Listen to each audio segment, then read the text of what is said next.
بسم الله الرحمن الرحيم.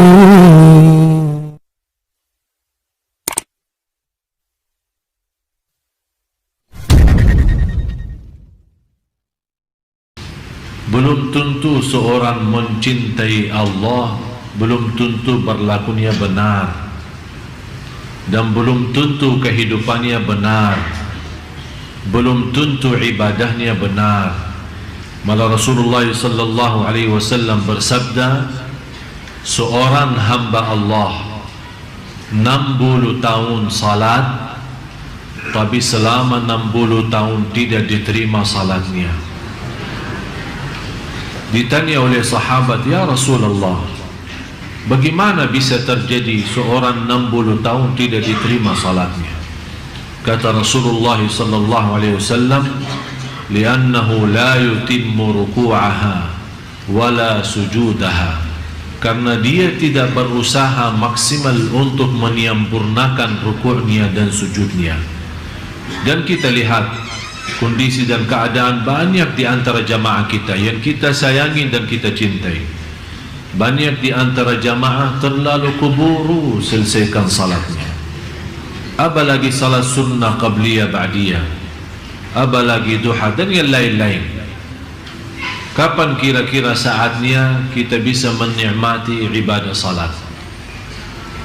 Jangan sampai kita termasuk dalam ancaman hadis Rasulullah sallallahu alaihi wasallam, 60 tahun tapi tidak diterima oleh Allah Subhanahu wa taala salatnya. Nauzubillah. Mudah-mudahan kita semua menjadi orang-orang yang bisa mendekatkan dirinya kepada Allah karena salat yang khusyuk, salat yang sempurna rukuknya dan sujudnya.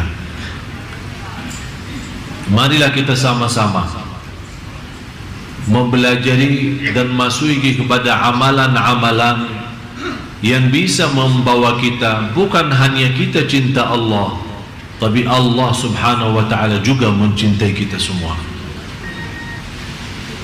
Karena mendapatkan kenikmatan dicintai Allah, ini sebuah kenikmatan yang cukup istimewa. Banyak orang yang dilalaikan, banyak orang yang tertipu oleh syahwat, hawa nafsu dan dunia, walaupun dia punya target mencari ridha Allah Subhanahu wa ta'ala dan menjadikan tujuan kehidupannya, qul inna salati wa nusuki wa mahyaya wa mamati lillahi rabbil alamin la syarika lah wa bidzalika umirtu wa ana minal muslimin. Jadi orang-orang yang sudah membaca ayat ini berkali-kali di dalam iftitah salatnya, ternyata dia tidak mendalami arti daripada doa ini. Dia tidak merasakan kekuatan doa ini dan tidak menikmati bagaimana bisa terwujud benar-benar inna salati wa nusuki wa mahyaya wa mamati lillah, semata-mata karena Allah, syukur karena Allah, sabar karena Allah, ikhlas karena Allah, salat karena Allah, bersedekah karena, silaturrahim karena. Di mana saja berada, selalu kita menjadikan diri kita dan kurbankan segala yang kita miliki karena Allah, baru akan terbentuk, akan Allah balas mencintai kita. Orang-orang yang dicintai Allah Subhanahu wa ta'ala, orang yang senantiasa membaca Al-Quran.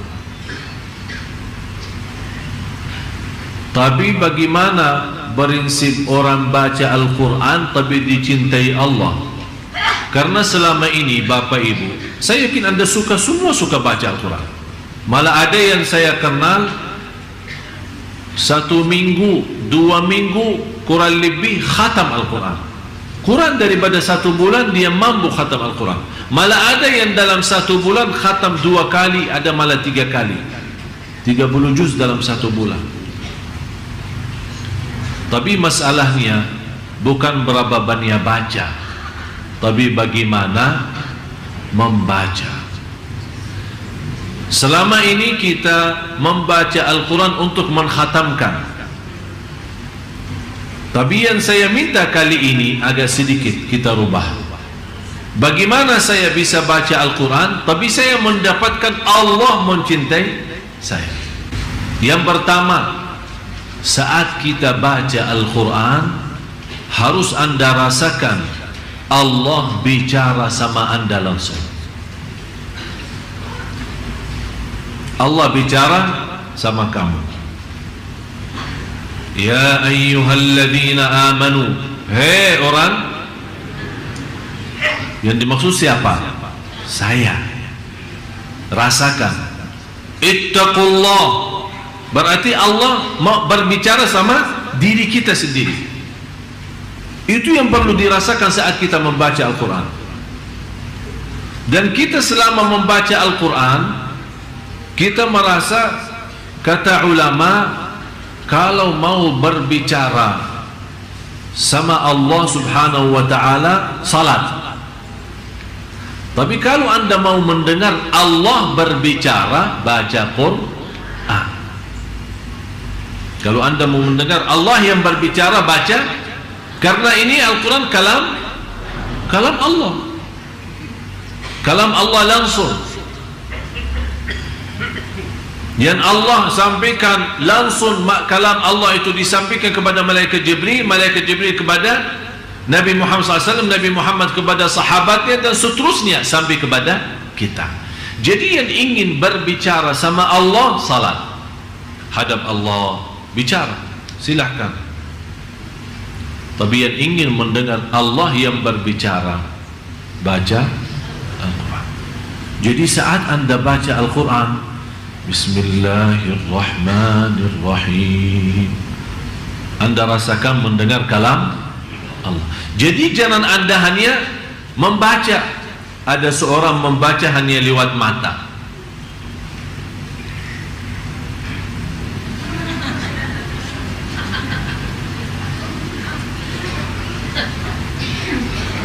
Tidak akan bisa rasa. Kenapa? Apa manfaatnya suara? Suara agar didengar oleh, kenapa didengar oleh telinga sendiri? Kalau ada syaitan mengganggu kita, lari. Dia tidak bisa, karena ada suara keluar. Syaitan terganggu. Bukan syaitan yang mengganggu, malah dia yang terganggu. Berarti akan melarikan syaitan dari suara bacaan kita. Kalau sudah syaitan lari, berarti kita akan mampu fokus dan lebih nikmat bacaan kita. Yang kedua, saat kita mendengar sendiri bacaan kita, rasakan Allah yang lagi menyampaikan bacaan itu lewat telinga kita. Karena telinga itu salah satu makhluk Allah. Ada seorang punya telinga tapi tidak bisa mendengar. Ada orang punya mata tapi tidak bisa melihat. Jadi masalahnya bukan wujudnya mata atau wujudnya telinga, tapi masalahnya apakah dia berfungsi atau tidak, bisa menjadi berguna atau tidak. Bagaimana kita bisa mengaktifkan segala tubuh badan kita saat membaca? Begitu caranya. Yang pertama, anda baca karena Allah lagi berbicara. Yang kedua, anda membaca Al-Quran, semua berbicara itu yang dimaksud adalah diri kita. Yang ketiga, itu yang terindah dalam bacaan Al-Quran, setiap kita baca ada rasa saya tidak mau berhenti, karena saya lagi nikmati dan merindukan mendengar kalam Allah, mendengar bicaraan Allah sama saya. Jadi begitu anda baca, jangan anda punya bayangan dan fikiran kapan mau selesai. Malah justru yang anda harus rasakan, saya tidak mau selesai, saya mau terus lazat, saya mau nikmat, karena Allah lagi bicara sama saya. Sudah faham 3 poin ini? Itu namanya membaca Al-Quran. Dan 3 hal ini baru akan Allah mencintai kita.